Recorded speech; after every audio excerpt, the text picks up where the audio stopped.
Moi, il y a toujours quelque chose qui me fascine. Les Camerounais, votre arrogance est incroyablement fascinante. Donc, il y a des gens ici qui viennent m'expliquer que les gens doivent rester chez eux. Il ne faut pas faire le désordre. Que les Camerounais ne doivent pas sortir. Que la guerre n'est pas bien parce que ça va mener à une guerre. La guerre n'est pas bien. Il y aura des morts si on marche. Il y a déjà des morts si on marche. Que vraiment, on peut tout faire dans la paix. Mais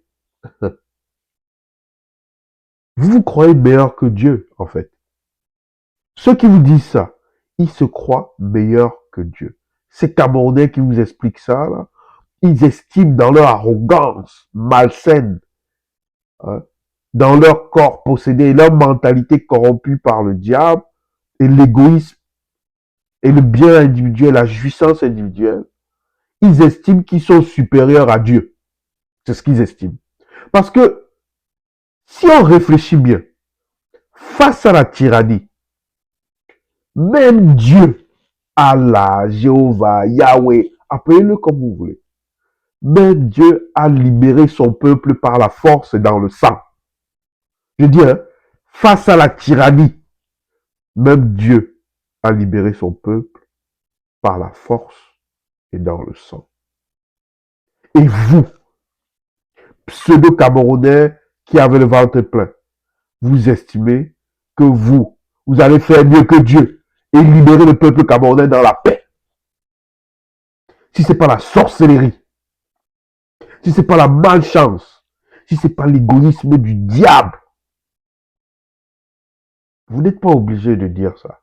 Vous pouvez aussi vous taire. Mais non, parce que vous avez tellement peur de perdre ce que vous avez. Et vous voulez tellement vendre le reste de votre peuple pour conserver ce que vous avez. Vous venez avec des discours de oh, on peut tout faire dans la paix, le changement va venir dans la paix, pas besoin de marcher. Oubliant que si les Camerounais continuent à avoir faim, même le peu que vous avez là, ils vont rentrer chez vous, vous agresser pour le voler. Et vous allez vous plaindre que comment les Camerounais sont comme ça, il m'a escroqué.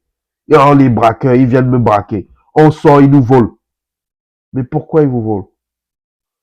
Parce que le système ne leur a pas donné de chance. Pourquoi le système ne leur a pas donné de chance?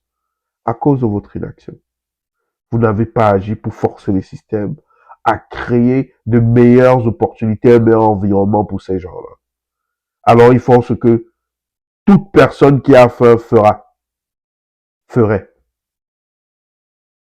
Récupérer de quoi manger par la force.